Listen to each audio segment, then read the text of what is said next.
ஸ்ரீ ஜேஷ்ட மாத மாஹாத்மியம் என்று அழைக்கப்படும் ஆனி மாத மாஹாத்மியத்தின் முதல் அத்தியாயமான முதல் நாள் கதை இனிதே துவங்குகிறது. ஜேஷ்ட மாதத்தின் பெருமை குறித்து சிஷ்யர்கள் ஸ்கந்தனிடம் கூறினர். சதானந்தரே, வைகாசி மாதத்தின் பெருமையை நாங்கள் விரிவாக செவிமடுத்தோம். ஆனால் எங்கள் மனம் இன்னும் திருப்தி அடையவில்லை. எனவே அனைவரையும் திருப்திப்படுத்தி அதை செவிமடுப்பவர்களின் பாவங்களை அளிக்கும் ஜேஷ்ட மாதத்தின் பெருமையை எங்களுக்கு எளிமையான வடிவில் கூறுங்கள்.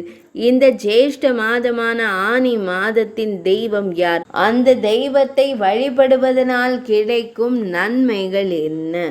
அவரை வழிபடும் முறையானது யாது என்பதையெல்லாம் எங்களுக்கு கூறுங்கள். ஸ்கந்தன் சிஷ்யர்களிடம் கூறினார். மக்களின் நலனுக்காக நீங்கள் மிகவும் பொருத்தமான வினாவினை எழுப்பியுள்ளீர்கள். நான் உங்களுக்கு ஜேஷ்ட மாதத்தின் பெருமையை கூறுகிறேன். பகவான் ஸ்ரீ மகாவிஷ்ணு எல்லா தேவர்களையும் விட பெரியவராகவும் புகழுக்குரியவராகவும் மக்களை காப்பவராகவும் இருப்பது போல இந்த ஜேஷ்ட மாதத்தின் எல்லா தினங்களும் சிறந்தவையாகவும் பண்டிகை போலவும் இருக்கின்றன. அதனால்தான் இந்த மாதம் எல்லா உலகங்களிலும் சிறந்ததாக கருதப்படுகிறது.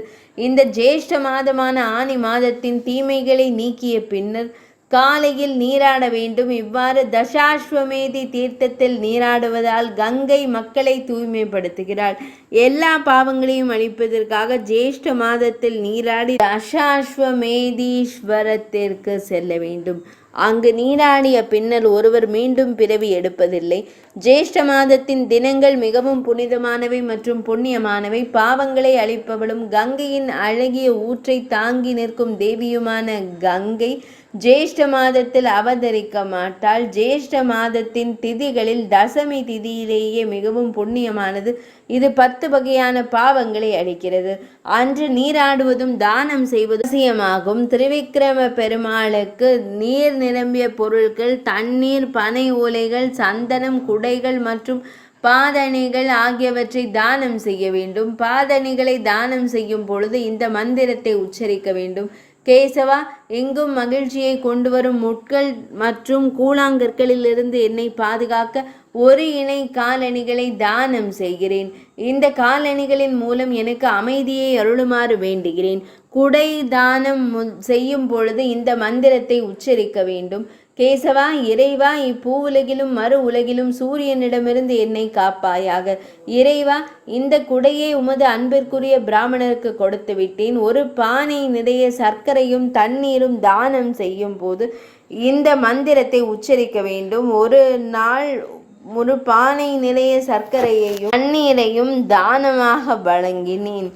இது 33 மாநிலங்களின் தெய்வங்களை திருப்திப்படுத்தாமல் போகலாம். உணவு தானம் செய்யும் பொழுது இந்த மந்திரத்தை ஓத வேண்டும். தர்மத்திற்கு எப்போதும் அமைதியை கொண்டு வரும் பகவான் ஸ்ரீ மகாவிஷ்ணுவின் விருப்பமான உணவான திரிவிக்ரமரை திருப்திப்படுத்துவதற்காக இதனை உங்கள் பிராமணருக்கு கொடுத்தேன்.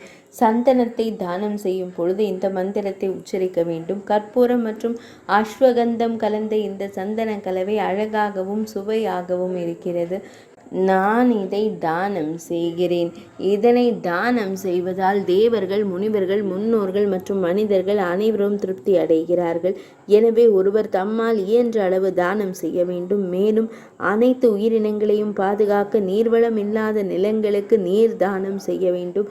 எந்த ஒரு உயிருக்கும் தண்ணீர் தானம் செய்ய இயலாதவர்கள் தினமும் பிராமணர்களுக்கு தண்ணீர் தானம் செய்ய வேண்டும்.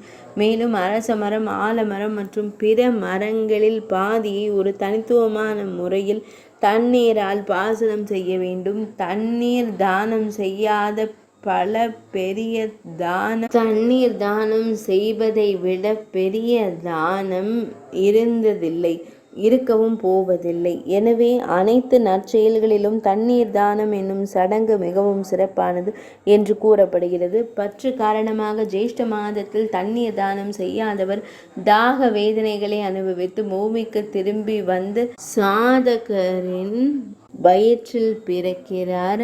இது தொடர்பாக நான் உங்களுக்கு ஒரு பழங்கதையை கூறுகிறேன். முற்காலத்தில் திரேதா யுகத்தின் இறுதியில் மகிஷ்மதியில் சுமந்தோ என்ற பெயருடைய வேதங்களிலும் வேதாங்கங்களிலும் நன்கு தேர்ச்சி பெற்ற ஒரு நற்குணமுள்ள பிராமணர் வாழ்ந்து வந்தார். அந்த பிராமணருக்கு குணவதி என்ற மனைவியும் தேவசர்மா என்ற மகனும் இருந்தனர்.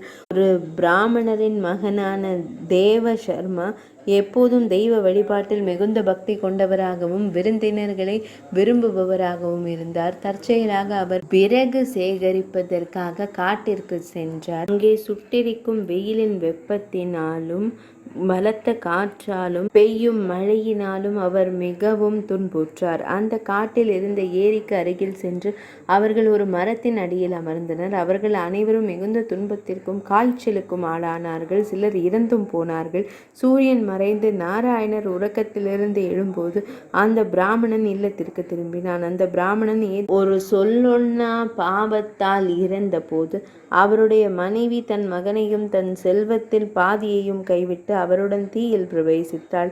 அதே சொல்லுண்ணா பாவத்தின் காரணமாக பல நரக வேதனைகளை அனுபவித்த பின்னர் அவர் மீண்டும் தன் மனைவியுடன் மிகுந்த துயரடைந்து சாதக யோனியில் பிறந்தார். தனது முந்தைய பிறவியின் பாவங்களை நினைவு கூர்ந்து அவர் தனது இல்லத்திற்கு வந்து ஒரு மரத்தின் பொந்தில் அமர்ந்து கருணையுடன் இடைவிடாமல் அழத் தொடங்கினார்.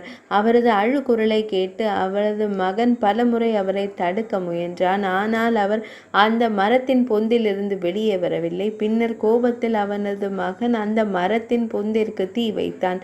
அவர்கள் அந்த மரத்திலிருந்து கீழே விழுந்து ஒருவருக்கொருவர் தங்கள் துன்பங்களை குறித்து பேசத் துவங்கினர். அவர்களின் பரஸ்பர துன்பங்களை செவிமடுத்த அவரது மகன் திகைத்து போனான். அவர் சிறந்த பிராமணர்களின் ஆசிரமத்திற்கு சென்று அவர்களிடம் தன் தந்தையின் முழு கதையையும் கூறி தன் தந்தையின் முக்திக்கான வழியை அறிந்த பின்னர் தன் இல்லத்திற்கு திரும்பினார். அந்த உன்னத பிராமணர் அதே வறண்ட காட்டில் ஓர் நீர்க்குழாயை அமைத்தார்.